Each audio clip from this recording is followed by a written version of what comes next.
Hello and welcome to Just One More Watch. I can't believe I'm about to say this, but I haven't reviewed a micro brand watch on the channel in a couple of weeks. I know, what's going on? Back today though with a brand new watch from a brand new micro brand. It's the Cuda, as in Barracuda. There's a bit of a clue there for you. It's a dive watch by Signum Watches. Now, Signum may be a new brand, but they're not an entirely unknown quantity. They are owned by Kyle, who is the owner of Stratton Watches. Now, I have reviewed a lot of Strattons on the channel. I'm wearing my Stratton Special on my wrist at the moment. To be clear, you saw the pop-up. This video is sponsored by Signum Watches. They have sent me a whole bunch of different colours and different sizes of production units to show you. I get to pick one colourway and one size of my choice, and Kyle will send me it in due course. He always makes me work hard, Kyle. There are 16 different permutations of this Cuda available. I've got 6 of them, a fairly representative selection of what's available. Now, I think that this is something you're going to see more and more in the future.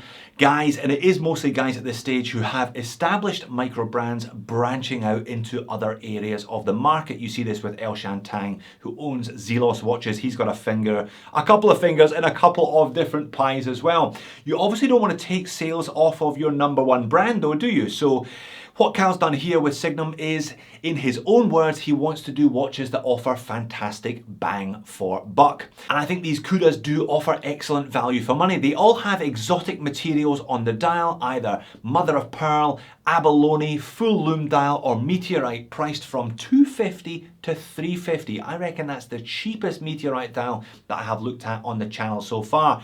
They're not perfect. There will be moans, there will be niggles as always, but I reckon this is a pretty good first attempt. Let's flip the camera and have a look at them. All 6 of them. Indeed, let's have a look at all 6. But before I get stuck into the dimensions and the specifications, macro, indoor, outdoor wrist shots, and all the usual review good stuff, a couple of points to note. All of these watches come with a 24-month, 2-year warranty. However, you're paying $25 on top of the listed price for postage. Now, it will be DHL or FedEx or a quality courier, but that's adding about 10% to the price of the cheapest one, so do bear that in mind. And I was wrong. There aren't 16 variants, there are in fact 24 different variants. 4 of each of the 6 different dial types represented here. Allow me to explain. There is a light mother of pearl dial, a dark mother of pearl dial, an abalone dial, a full lume dial, a meteorite dial, and a heat-treated meteorite dial. All 6 of those different dials are available either no date or date, and in 2 different sizes, either 44mm or 40mm. However, that's not actually the sizes. They are in fact 38.5 and 42.5. Does that size pairing ring any bells? If you said Seiko SKX, give yourself 10 points. These 2 Signum Cudas, in their individual sizing and in the way that they relate to each other, are almost identical, as you can see here, to the now discontinued SKX 013 and SKX 009007 variants.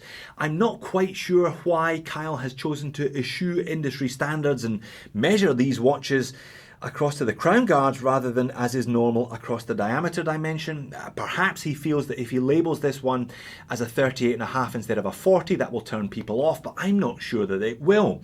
It didn't turn people off the 013. The 013 found a real niche in the market for itself for people who wanted the look of an SKX but in a slightly smaller package. Similarly, I was a little bit reluctant to try on the 44 until I tried it on and realised it wasn't a 44, it's a much more wearable 42.5. And yeah, so the SKX comparison proves to be valid when you hold the 2 watches side by side. Obviously a few design cues. If you were going to design a dive watch, your first dive watch, then surely you are going to look to the SKX as the long-term benchmark. 4 o'clock crown obviously being one commonality, and a very similar set of dimensions. Those being 38.5 as discussed, just under 14mm thick, but a very short 44 lug to lug, 20mm lug width, tapering down to 18, back up to 20 at the clasp. Sized up for me though, the smaller of the 2 wears in at a chunky 155 grams. And when we're talking about the larger size variant, 42.5 as discussed, 14.5mm thick 48 lug to lug, 22 this time, just like the SKX 007, tapering down to 20, back up to 22 at the clasp, and 185 grams. So they have a bit more heft to them than you would necessarily expect from the diameter dimension. They're quite thick, quite girthy, good solid case back on these as well. All of the watches are all stainless steel, case, crown, bezel, and full stainless steel bracelet with solid end links, solid links, push pins in these links, and a nice clasp. I do like the clasp. It's a little bit sharp on the edges. That'll be appearing in the Moans and Niggles section, but it's got nice chamfers, double security pusher, and plenty of micro adjust. Flat sapphire crystal with anti-reflective undercoating, coin edge bezel with ceramic bezel insert, and 120 click unidirectional dive time rotation. Very nice bezel action on all 6 of these watches. I have tested them all.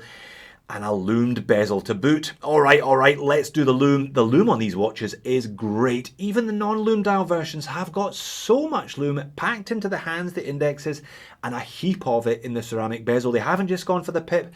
It's very, very nicely lumed. You know I'm a lume pig, so I will of course be going for the full lume dial version of this watch, and they've gone for the more is more approach. They've lumed the dial, they've lumed the hands, the indexes, and the bezel, and it is outstanding. And did I mention that the crown was lumed as well? I've seen that before, but not for 250 bucks, I haven't.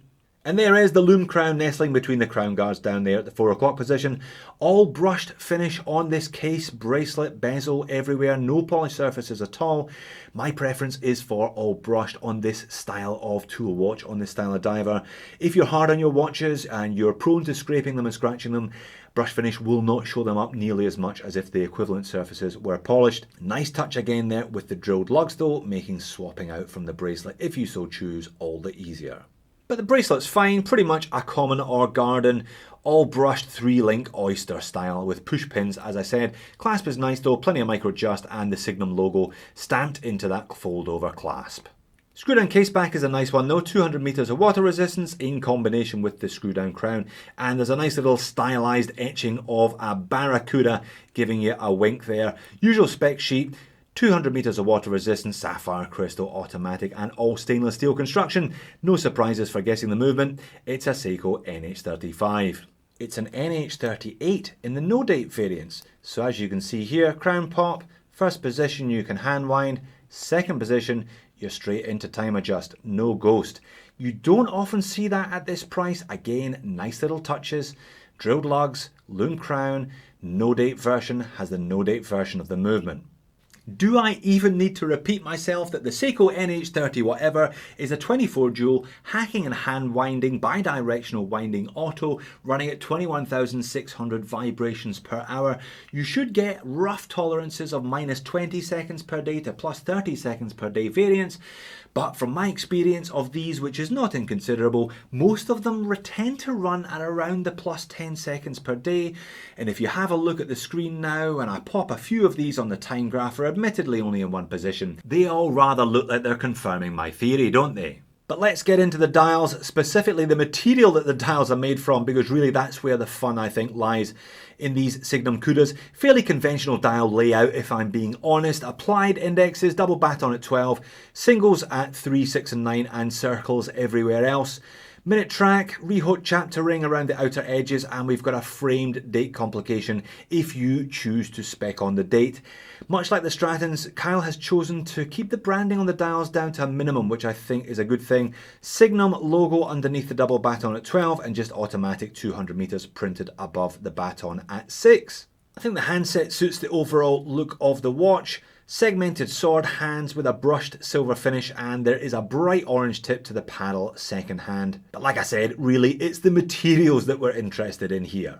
Mother of pearl is not something you see very often, and it's not something that is going to be to everyone's tastes, but there are certain markets that really do appreciate this look. The darker version has that unmistakable mother of pearl look, but just slightly darker.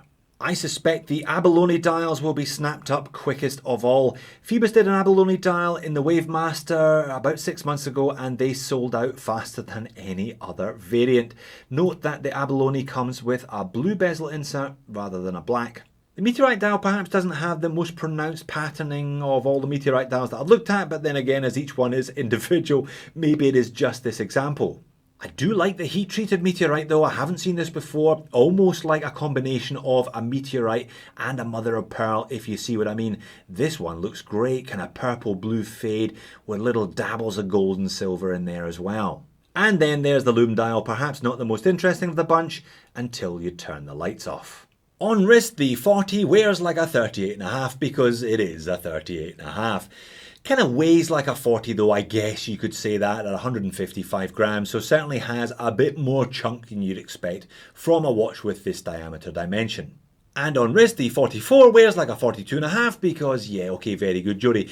Albeit, again, quite chunky at 180 grams. No surprises from either of these watches on wrist. I've been wearing each of them for a couple of days. Very nice and comfortable. Concealed crown always helps with that. You can wear them down towards the knuckle again with no impediment. No sharp edges on the cases. Everything nicely designed and well thought out. Moans and niggles. Well, the abalone, as mentioned, comes with a blue ceramic insert. I'm not sure that it wouldn't have looked better with a black ceramic insert. And I mentioned it earlier on, the bracelet clasp. How many videos have I complained about the bracelet clasp? It's a little bit sharp. You know, it's not bad. It's got those chamfered edges, plenty of micro adjust, double security, but not a huge recess. You have to get your fingernail underneath and it is a little bit pointy. Similarly, slight rough edge to that top surface there. I know it's a budget watch, but it might have been nice if those had been better finished than they are. And it might have been nice if the Signum logo was stamped in the middle of the fold over. It seems to be okay on the smaller clasp on my right, but on both of the larger watches clasp, it is distinctly positioned to the left of center. And I guess the most obvious point to make is you really have to be into one of those dials, whether it's the mother of pearl, the abalone or the meteorite, to go for this watch. There isn't an awful lot in here to grab you other than the dials. It's a fairly safe design overall, safe case design. They're not kind of pushing the envelope. It is a solid choice, but really you need to be into one of those dials to be looking at this watch seriously in the first place. But if you have seen something here today that floats your boat, then I reckon you can pick up one of these Signum Cudas with confidence. Well priced, well spec'd, well made, and with a number of nice touches that you don't normally find in watches at the price, and you certainly don't normally find in first attempts. Which takes me back to the beginning. I think this is a good thing. Guys who already have plenty of knowledge and experience of the watch market and the microbrand market in particular, branching into other market sectors, bringing their experience, their knowledge of design, of manufacturing, the whole end-to-end process into a different area of the market. So if Kyle is determined to bring his knowledge and experience into the real value end of the market, this kind of $300 sector, I'm really keen to see what he's going to do next. So there you have it, the Signum Cuda. I reckon a great first attempt. Hardly any wonder really. Kyle knows what he's doing. He's made some great watches in the past under a different guise. Perhaps a little bit safe for a first effort, not taking too many risks with the design of the watch. I guess the interest really lies with the dials of these one. Full Lume dial, 44mm, no date would be my choice. Don't be fooled by that 44 and 40. Like I said, much more closer to the SKXs in sizing, as in 42.5 and 38.5. I look forward to what Kyle does with this brand in the future, particularly if he keeps the value as sharp and on point as he has with these ones. Thank you for watching. I will see you all soon.